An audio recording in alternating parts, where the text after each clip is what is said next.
Shoutout pala sa aking tiyahing si Datdat. Naalala tuloy kita dahil sa lapu-lapong are.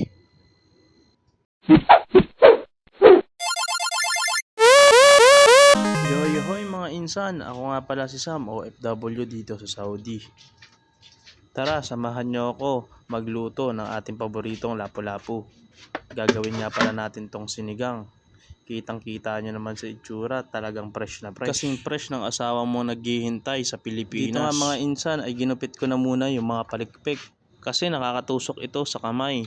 Tapos ingat-ingatan nyo din pala yung hasang kasi sobrang daming tinik din ito.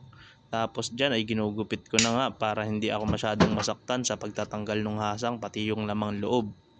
Tsagain lang natin ito sa paglilinis mga insan dahil maya maya matitikman natin ang sarap nitong isda. Bali 1 kilo nga lahat ito, bali 6 na peraso. Yung 4 dito ay gagawin nating pangsigang ngayon. Yung 2 sa susunod na araw na itatabi muna natin para gawin namang sweet and sour. Dito talaga sa ibang bansa ay dapat matyaga ka sa pagtitipid sa ulam. Kailangan ay marunong kang mag-budget ng mga natitira sa iyong pera. Dahil hindi lahat ng pera mong sinusweldo dito ay sa iyo mapupunta. Dahil meron ka ring pamilya na umaasa sa iyo sa Pilipinas. Kaya kailangan mong pag-aralan kung paano ka makakatipid sa pang-araw-araw na ulam mga insan. Kasi hindi araw-araw makakalabas ka dito at hindi din araw-araw ay marami kang pera. Pero konting tiis lang matatapos mo din ang kontrata na iyong pinirmahan.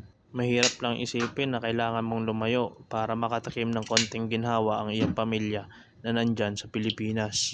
Pagkatapos ko nga linisin to ay dadalhin na natin sa kusina para lutuin.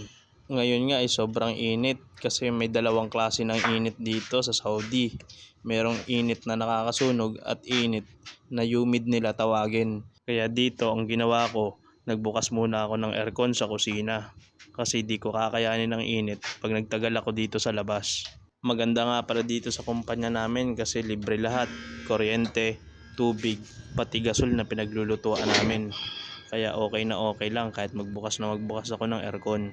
Ito na nga pala yung mga panlahok natin pati yung ating isda na nililinis na natin kanina. Yung 2 pala dyan ay ibubukod ko mamaya.